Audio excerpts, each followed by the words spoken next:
آیت نمبر 13 اعوذ باللہ من الشیطان الرجیم بسم اللہ الرحمن الرحیم نحن نقص علیک نبأہم بالحق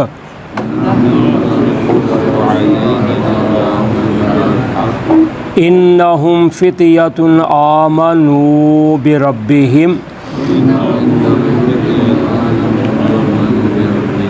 وزدناہم ہدی وربطنا علی قلوبہم اذ قاموا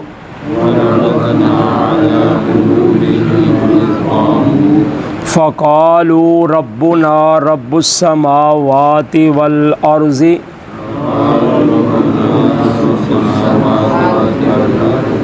لن ندعو من دونه إلها لقد قلنا إذا شططا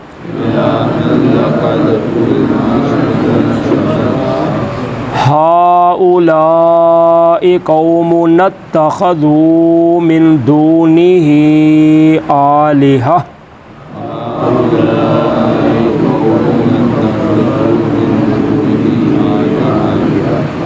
لولا یأتون علیہم بسلطان بین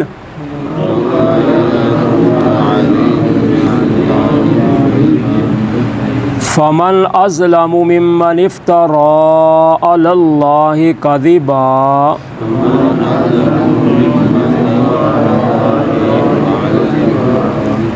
وَإِذِ اعْتَزَلْتُمُوهُمْ وَمَا يَعْبُدُونَ إِلَّا اللَّهَ فَآوُوا إِلَى الْكَهْفِ يَنشُرْ لَكُمْ رَبُّكُمْ مِنْ رَحْمَتِهِ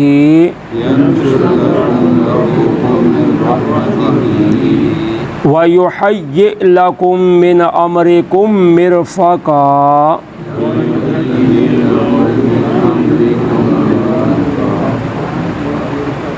وَتَرَى الشَّمْسَ إِذَا طَلَعَت تَزَاوَرُ عَنْ كَهْفِهِمْ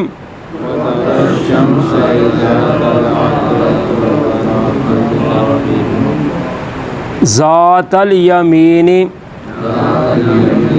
وَإِذَا غَرَبَت تَقْرِضُهُمْ ذَاتَ الشِّمَالِ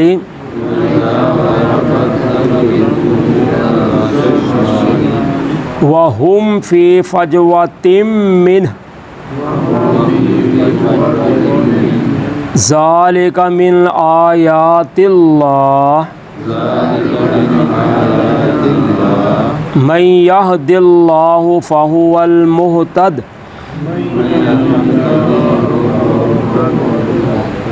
وَمَن يُضْلِلْ فَلَن تَجِدَ لَهُ وَلِيًّا مُرْشِدًا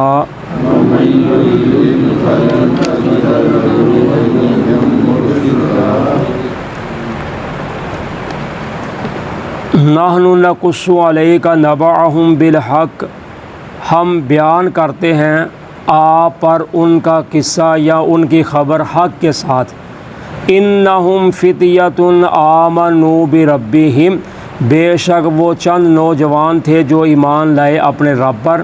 وزدناہم ہدی، تو ہم نے ان کو زیادہ کر دیا ہدایت میں۔ تو جو نوجوان مسلمان ہوئے، مومن ایمان لائے، تو ان کے متعلق لکھا ہے کہ بعض کہتے ہیں کہ وہ عیسائیت کے پیروکار تھے، اور بعض کہتے ہیں کہ ان کا زمانہ حضرت عیسیٰ علیہ السلام کے پہلے کا ہے۔ تو یہ بات حافظ ابن کثیر رحمۃ اللہ علیہ نے اسی کو ترجیح دی ہے کہ حضرت عیسیٰ علیہ السلام سے پہلے کا یہ وقت ہے۔ تو ایک بادشاہ تھا جس کا نام تھا دقیانوس، اور وہ لوگوں کو حکم کرتا تھا بتوں کی عبادت کرنے کی اور ان کے نام کی نظر و نیاز وغیرہ دینا۔ تو اللہ تعالیٰ نے ان چند نوجوانوں کے دلوں میں یہ بات ڈالی کہ عبادت کے لائق تو صرف ایک اللہ ہے، تو یہ ہمارا بادشاہ کیا کر رہا ہے، یہ ہمیں کس طرف دعوت دیتا ہے، بتوں کی پوجا کرتے ہیں اور ان کے لیے ہم کی نظر و نیاز دیتے ہیں۔ تو کہنے لگے رب تو وہ ہے جو آسمان و زمین کا خالق ہے، کائنات کا بنانے والا ہے۔ تو یہ چند نوجوان جو تھے وہ مسلمان ہو کر علیحدہ ہو گئے۔ جب وہ علیحدہ ہو کر اللہ کی عبادت کرنے لگے تو ان لوگوں کو پتہ چلا، لوگوں جو آبادی والے تھے، تو انہوں نے باتیں کی، تو کرتے کرتے بادشاہ تک بھی بات پہنچ گئی کہ چند لوگ جو ہیں وہ علیحدہ ہو کر ایک جگہ پہ اللہ کی عبادت کرتے ہیں۔ تو پھر اس بادشاہ نے ان کو اپنے پاس بلایا، تو جب انہوں نے بادشاہ کے سامنے پیش ہوئے تو انہوں نے بادشاہ کے سامنے بھی یہ برملا بات کہہ دی کہ اللہ وہ ہے جو آسمان و زمین کا بنانے والا ہے، تم بتوں کی پوجا کرتے ہو، ان کے نام کی نظر و نیاز دیتے ہو، یہ غلط ہے۔ تو پھر جب انہوں نے دیکھا کہ بادشاہ ہمارے خلاف ہو گیا ہے اور قوم بھی ہمارے خلاف ہے، تو وہ ایک علیحدہ غار میں چلے گئے، ادھر جا کے وہ اللہ کی عبادت کرنے لگے، ادھر جا کر چھپ گئے۔ تو اللہ تعالیٰ فرماتے ہیں کہ ہم نے بھی ان کو ہدایت میں زیادہ کر دیا، وَرَبَطْنَا عَلَىٰ قُلُوبِهِمْ، اور ہم نے ان کے دلوں کو مضبوط کر دیا، اِذْ قَامُوا، جب وہ کھڑے ہوئے، فَقَالُوا، تو انہوں نے کہا، رَبُّنَا رَبُّ السَّمَاوَاتِ وَالْأَرْضِ، ہمارا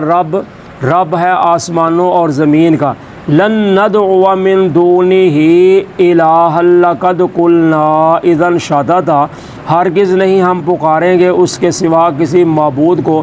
البتہ تحقیق اس وقت ہم کہیں گے بات نہایت ہی غلط۔ تو اللہ تعالیٰ فرماتے ہیں کہ ہم نے ان کے دلوں کو مضبوط کر دیا، یعنی جب وہ ہجرت کرنے کی وجہ سے اپنے ماں باپ، بہنا بھائی اور اپنا مال وطن چھوڑ کر جب وہ علیحدہ ہوئے، تو اللہ تعالیٰ فرماتے ہیں کہ ہم نے جو ان کے دلوں میں یہ محرومی پیدا ہو سکتی تھی، ہم نے ان کو صبر اور حوصلہ دیا اور ان کے دلوں کو مضبوط کر دیا کہ پریشان نہیں ہونا، اللہ کی خاطر آپ نکلے ہیں تو پریشان ہونے کی ضرورت نہیں، اللہ آپ کی مدد کرے گا، آپ کی حفاظت کرے گا۔ تو اس لیے اللہ تعالیٰ فرماتے ہیں کہ ہم نے ان کو مضبوط کر دیا، یا پھر جو ان کو تکلیفیں آنے والی تھیں یا تکلیفیں پہنچنے والی تھیں، اس پر اللہ نے ان کے دلوں کو مضبوط کر دیا کہ جب تم نے یہ کلمہ پڑھا ہے تو تمہیں تکلیفیں آئیں گی، پریشانیاں آئیں گی، لیکن اس پر تم نے ثابت قدم رہنا ہے۔ تو اللہ تعالیٰ فرماتے ہیں جب وہ کھڑے ہوئے، تو کھڑے ہونے سے مراد ہے کہ جب وہ بادشاہ کے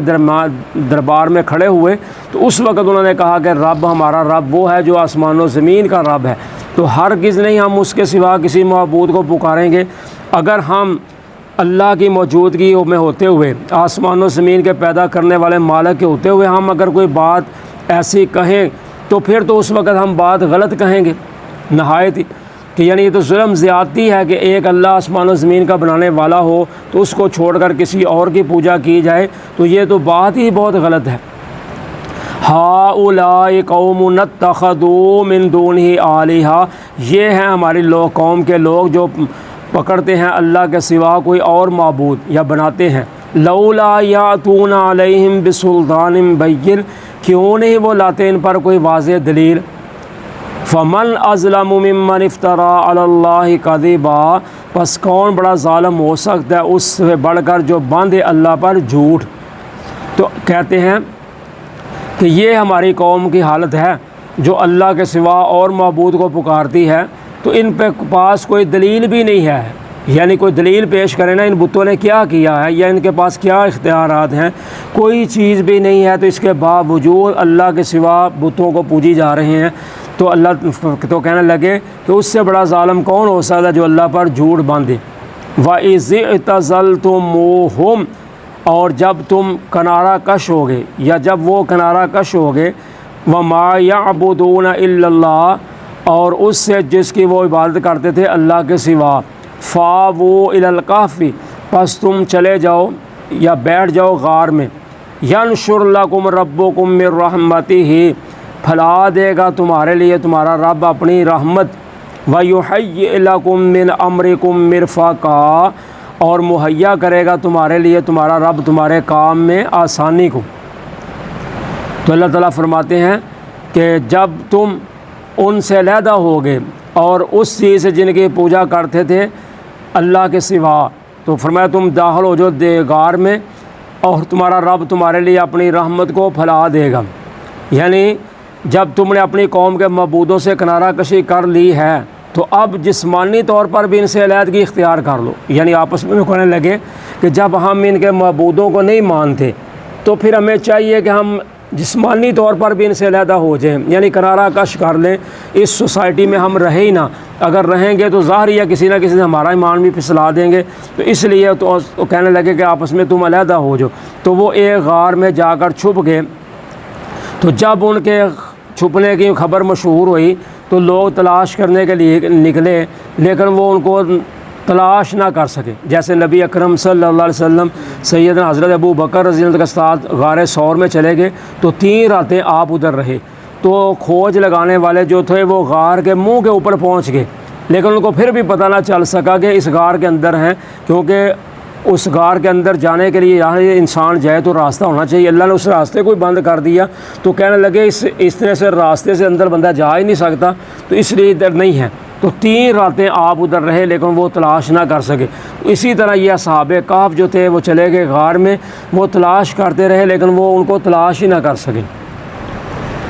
وَتَرَى الشَّمْسَ إِذَا طَلَعَت تَزَاوَرُ عَنْ كَهْفِهِمْ،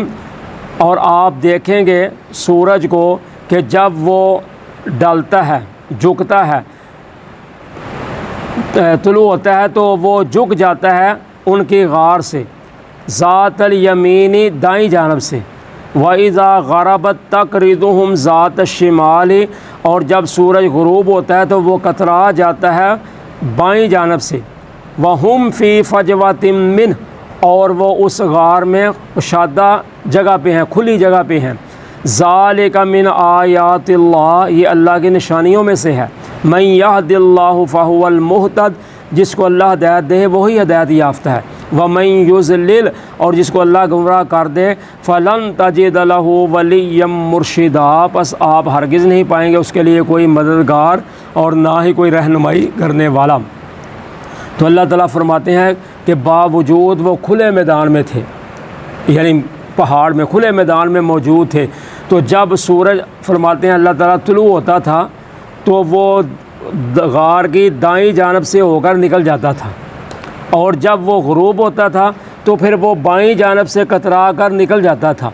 یعنی اللہ تعالیٰ نے فرمایا کہ نہ تم کو جب سورج نکلے گا اس وقت دھوپ لگے گی، نہ جب غروب ہونے کا وقت آئے گا اس وقت تم کو دھوپ لگے گی۔ اللہ تعالیٰ نے کو سورج کی گرمی سے، تپش سے اللہ تعالیٰ نے ان کو بچا کر رکھا، حالانکہ وہ غار کے اندر سامنے کھلی جگہ پہ موجود تھے۔ تو کھلی جگہ پر سورج جو ہے وہ زیادہ گرمی پیدا کرتا ہے یا زیادہ لگتی ہے، تو لیکن اللہ تعالیٰ نے ان کی حفاظت کی۔ تو یہ ہے اللہ تعالیٰ کی مدد اور اللہ تعالیٰ کی نشانیوں میں سے نشانی کہ اللہ تعالیٰ باوجود کہ وہ کھلی جگہ پر ہیں لیکن سورج ان کو کوئی تکلیف نہیں پہنچاتا۔ تو اللہ تعالیٰ نے کہا تم آرام کرو، سکون سے رہو، تمہیں کوئی پریشانی نہیں ہوگی، کسی قسم کی کوئی گرمی تمہیں محسوس نہیں ہوگی، تم آرام سے رہو۔ تو وہ پھر اس غار میں رہے اور اللہ تعالیٰ نے اپنی قدرت اور اپنی نشانی دکھائی کہ اللہ تعالیٰ جب کسی کی حفاظت کرنا چاہتا ہے تو پھر اللہ تعالیٰ سورج کو بھی حکم دے دیتا ہے کہ سورج بھی ایک جانب سے نکل جاتا ہے۔ جزاکم اللہ خیرا۔